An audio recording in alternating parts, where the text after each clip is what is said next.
நண்பர்கள் அனைவருக்கும் முதற்கண் வணக்கத்தினை தெரிவித்துக் கொள்கின்றேன்.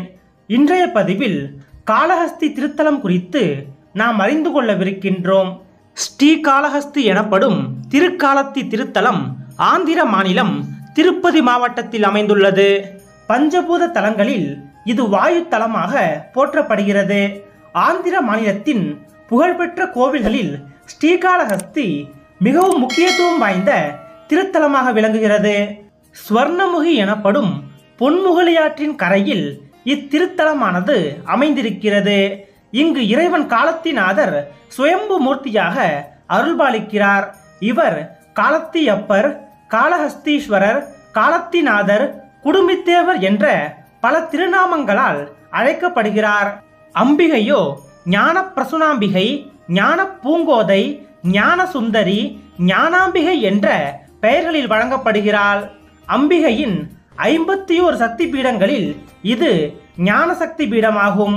சிவபெருமானின் பாடல் பெற்ற 274 சிவாலயங்களில் இது 252வது தேவார திருத்தலமாக விளங்குகிறது. அப்பர், சுந்தரர், சம்பந்தர் முதலிய தேவார மூவரால் இத்தலமானது பாடப்பெற்றிருக்கிறது. இங்கு வந்து பதிகம் பாடிய சம்பந்தர் இங்கிருந்தவாறே திருக்கைலாயம், திருக்கேதாரம், கோகர்ணம், திருப்பருப்பதம், இந்திரநீல பருப்பதம் முதலிய தலங்களை பாடி தொழுதார் என்பதும் குறிப்பிடத்தக்கது.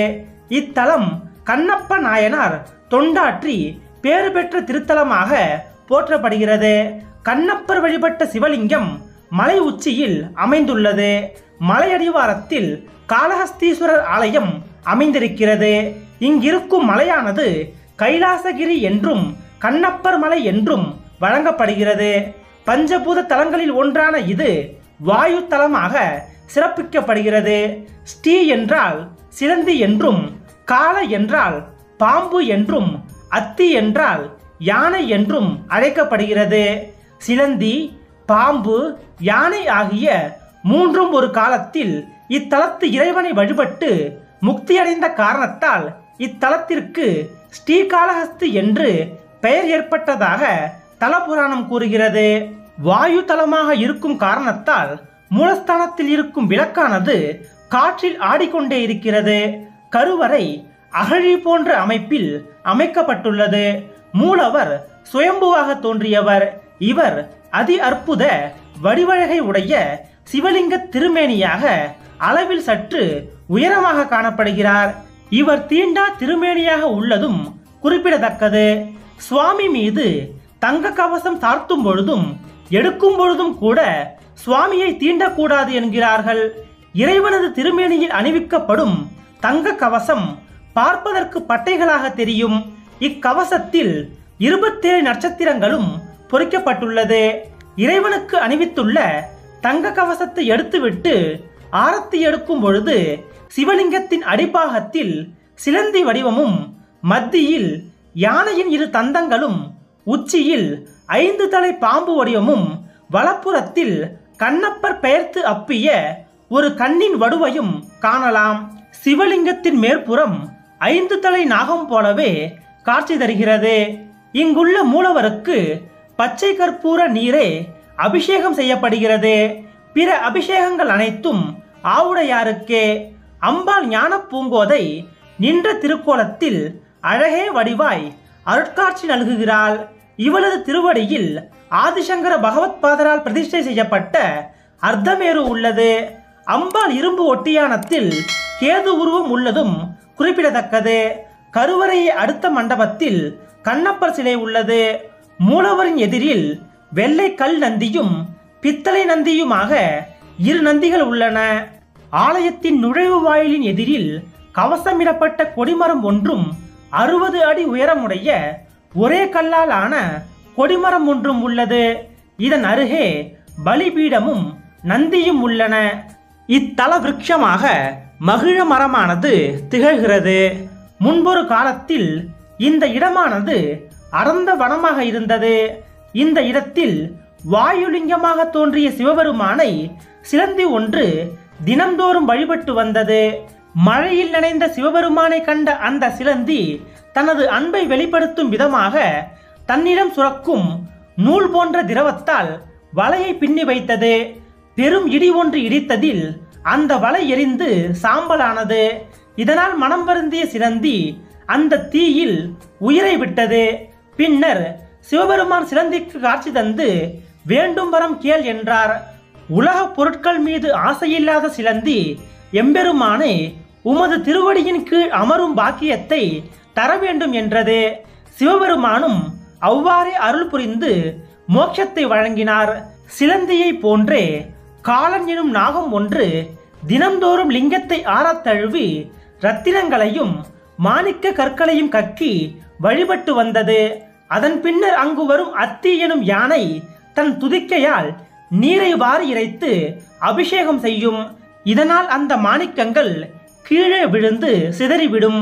பின்னர் மலர்களையும் வில்வ இலைகளையும் பறித்து வந்து அர்ச்சனை செய்து வழிபட்டு வந்தது யானை.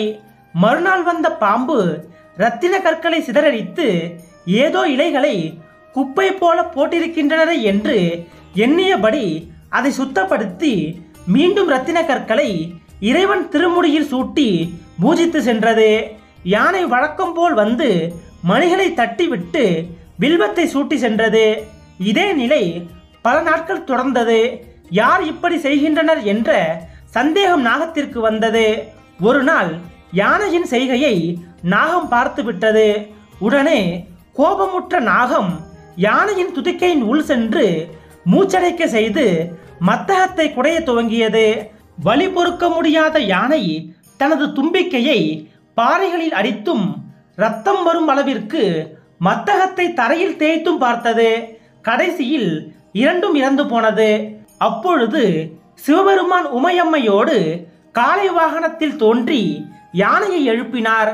உள்ளிருந்த பாம்பும் வெளியே வந்தது. இரண்டிற்கும் தரிசனம் தந்த சிவபெருமான் அவற்றிற்கு முக்தி அளித்ததாக ஸ்தல புராணம் கூறுகிறது. சங்கத்தமிழ் இலக்கியங்களில் இக்கோவில் பற்றிய வரலாற்று குறிப்புகள் நிறைந்துள்ளன. நக்கீரர் கைலை பாதி காலத்தி பாதி பாடியுள்ள பெருமை பெற்ற தலமாகவும் இது விளங்குகிறது. நக்கீரர் இந்த கோவிலை தெற்கு கைலாசம் என்று போற்றுகிறார். இதற்கான காரணம் காலத்தி மலை சிகரம் கைலையிலிருந்து வந்தது. முன்பொரு காலம் ஆதிசேஷனுக்கும் வாயு தேவனுக்கும் தம்மில் யார் பெரியவர் என்ற போட்டியில் ஆதிசேஷன் கைலாய மலையை சுற்றி மூடிக்கொள்ள வாயு தேவன் தன்னுடைய பலத்தால் மலை சிகரங்களை பெயர்க்க முயற்சித்தார். ஆயினும் இயலவில்லை. பல நூறு ஆண்டுகளான பின் ஆதிசேஷன் லேசாக அசையவே அந்த நேரம் பார்த்து வாயு தேவன் தன் முழு பலத்தையும் காட்ட கைலையில் இருந்த 3 சிகரங்கள் பெயர்ந்து தெற்கே வந்து விழுந்தன. அந்த 3 சிகரங்களில் ஒன்றுதான் திருக்காலத்தி மலை என்கிறது புராணங்கள். நமது புராணங்கள் பலவும் காளஹஸ்தியின் பெருமைகளையும் சிறப்புகளையும் போற்றுகின்றன. காளஹஸ்தீஸ்வரரை புகழ்ந்து நக்கீரர் நூற்றுக்கணக்கான பாடல்களை இயற்றியுள்ளதும் குறிப்பிடத்தக்கது. தமிழ் மொழியில் உள்ள திருக்காலத்தி புராணம், சீகாலத்தி புராணம் எனும் 2 நூல்கள் இத்தல புராணத்தை எடுத்து எம்புகின்றன.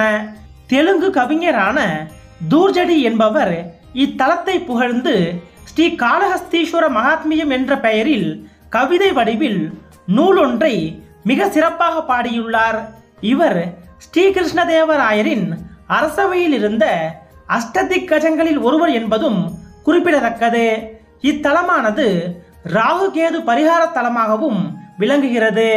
ராகு கேது சர்ப்பதோஷம் உள்ளவர்கள், திருமணம் ஆகாதவர்கள், நீண்டகால பிரச்சனைகளால் அவதிப்படுபவர்கள் இத்தலத்திற்கு வந்து ராகு தோஷம் நீங்கவும் சர்ப்பதோஷம் நீங்கவும் பிரார்த்தனை செய்து கொள்கின்றனர். இக்கோவிலானது ராகு கேது பரிகார தலம் என்பதால் சூரிய கிரகணம் மற்றும் சந்திர கிரகணத்தின் பொழுதும் கோவில் மூடப்படாமல் முழு நேரமும் பக்தர்களின் தரிசனத்திற்காக திறந்திருக்கிறது.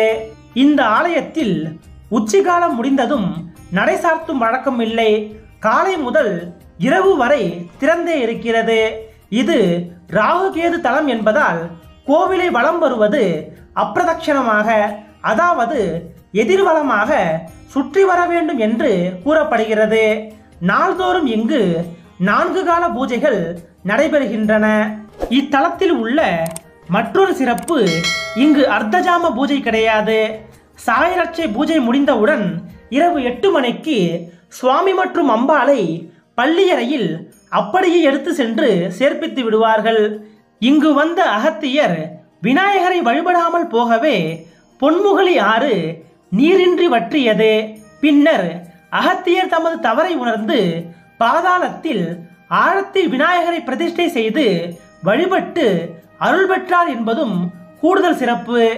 ஆலய வெளிப்பிரகாரத்தில் நதிக்கரையின் அருகே பாதாள விநாயகர் சன்னதி அமைந்துள்ளது. பாதாள விநாயகர் 35 அடி ஆழத்தில் உள்ளார். விநாயகர் அமர்ந்துள்ள இடம் பொன்முகலி ஆற்றின் மட்டத்தில் உள்ளதாக சொல்லப்படுகிறது. இந்த பொன்முகலி ஆறானது வடக்கு முகமாக பாய்ந்தோடுவதால் உத்திரவாகினி என்றும் சிறப்பிக்கப்படுகிறாள். அர்ஜுனன் தன் தீர்த்த யாத்திரையில் இங்கு வந்து இறைவனை வழிபட்டும் பரத்வாஜ மகரிஷியை கண்டு வணங்கி சென்றதாகவும் கூறப்படுகிறது. திருமஞ்சன கோபுரம் எனப்படும் கோபுரத்திலிருந்து பார்த்தால் நேரே பொன்முகலி ஆறு தெரியும். ஆற்றுக்கு செல்வதற்கு படிக்கட்டுகள் உள்ளன. இவ்வழியேதான் கண்ணப்பர் பொன்முகலி ஆற்று நீரை கொண்டு வந்து சுவாமிக்கு அபிஷேகம் செய்தார் என்று சொல்லப்படுகிறது. நக்கீரர் திருக்காலத்தி மலையில் தங்கியிருக்கும் பொழுது நதியில் நீராடி இறைவனை தொழுது வெப்பு நோயில் இருந்து முழுமையாக நீக்கம் பெற்றதாகவும் கூறப்படுகிறது. பரத்வாஜ முனிவர் இங்கு தவம் செய்து பேறு பெற்றுள்ளதால் பரத்வாஜ கோத்திரத்தை சேர்ந்தவர்களே இங்கு பூஜை செய்யும் உரிமை பெற்றுள்ளனர். இறைவனுக்கு அணிவிக்கப்படும் கவசத்தில் நவகிரகங்கள் இடம்பெற்றுள்ளன. இத்தலம் கிரகதோஷ தலம் என்பதால் நவகிரகங்கள் இல்லை. விதிவிலக்காக சனீஸ்வரர் மட்டும் இடம்பெற்றுள்ளார். நக்கீரதேவ நாயனார், பர்ணதேவ நாயனார், பட்டினத்து பிள்ளையார், நம்பியாண்டார் நம்பி, சேக்கிழார், முசுகுந்தன், பரத்வாஜ மகரிஷி, சிவகோச்சரியார் முதலியோரும் இத்தலத்தை வழிபாடு செய்து பேறு பெற்றுள்ளனர். பாடல் பெற்ற தொண்டை நாட்டு திருத்தலங்களில் ஒன்றான இது ஆரம்ப காலத்தில் பல்லவ மன்னர்களால் கட்டப்பட்டதாக கூறப்படுகிறது.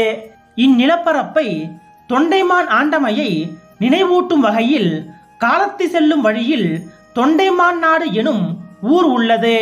தற்பொழுது தெலுங்கு பேசும் மக்கள் உள்ள பகுதியாதலால் தொண்டமநாடு என்று வழங்கப்படுகிறது. தற்பொழுதைய முக்கிய கட்டமைப்புகள் 11ஆம் நூற்றாண்டில் ராஜேந்திர சோழனாலும் 1ஆம் குலோத்துங்க சோழனாலும் கட்டப்பட்டிருக்கின்றன.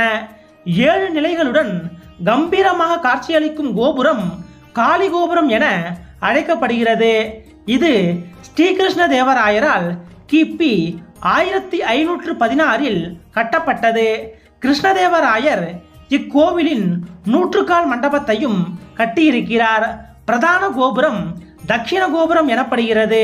இது 11ஆம் நூற்றாண்டில் குலோத்துங்க சோழனால் கட்டப்பட்டிருக்கிறது. ஆலயத்தின் பிரதான வாயிலில் உள்ள கோபுரமும் ஏனைய கோபுரங்களும் 12ஆம் நூற்றாண்டில் வீரநரசிம்ம யாதவராயரால் கட்டப்பட்டதாக கூறப்படுகிறது.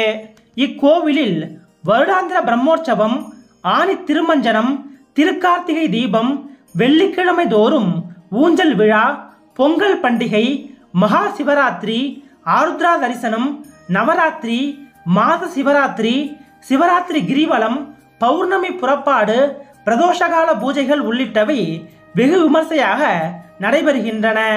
இந்த கோவில் மடப்பள்ளியில் தயாரிக்கப்படும் புளியோதரை, தயிர் சாதம், மிளகு வடை, லட்டு, சர்க்கரை பொங்கல் உள்ளிட்டவை பிரசாத விற்பனை நிலையங்களில் விற்பனைக்கு வைக்கப்பட்டுள்ளன. ஆந்திரம், கர்நாடகம், தமிழ்நாடு என 3 மாநில அரசுகளும் அரசு பேருந்துகளை காளஹஸ்தி வரை இயக்கி வருகின்றன. சென்னை, காஞ்சிபுரம், திருப்பதி, பெங்களூரு முதலிய நகரங்களிலிருந்து நேரடியாகவே பேருந்துகள் காளஹஸ்திக்கு இயக்கப்படுகின்றன. திருப்பதியிலிருந்து 38 கிலோமீட்டர் தொலைவிலும், சென்னையிலிருந்து 110 கிலோமீட்டர் தொலைவிலும் காளஹஸ்தி திருத்தலம் அமைந்திருக்கிறது. இன்றைய பதிவின் வாயிலாக காளஹஸ்தி குறித்த அறியப்படாத பல தகவல்களை நாம் அறிந்து கொண்டோம். காளஹஸ்தியில் வீற்றிருந்து அருள்பாலிக்கக்கூடிய ஞான பிரசுனாம்பிகை உடனாகிய காளஹஸ்தீஸ்வரரின் பெருமைகளையும் சிறப்புகளையும் போற்றி கொண்டாடுவோம். நன்றி.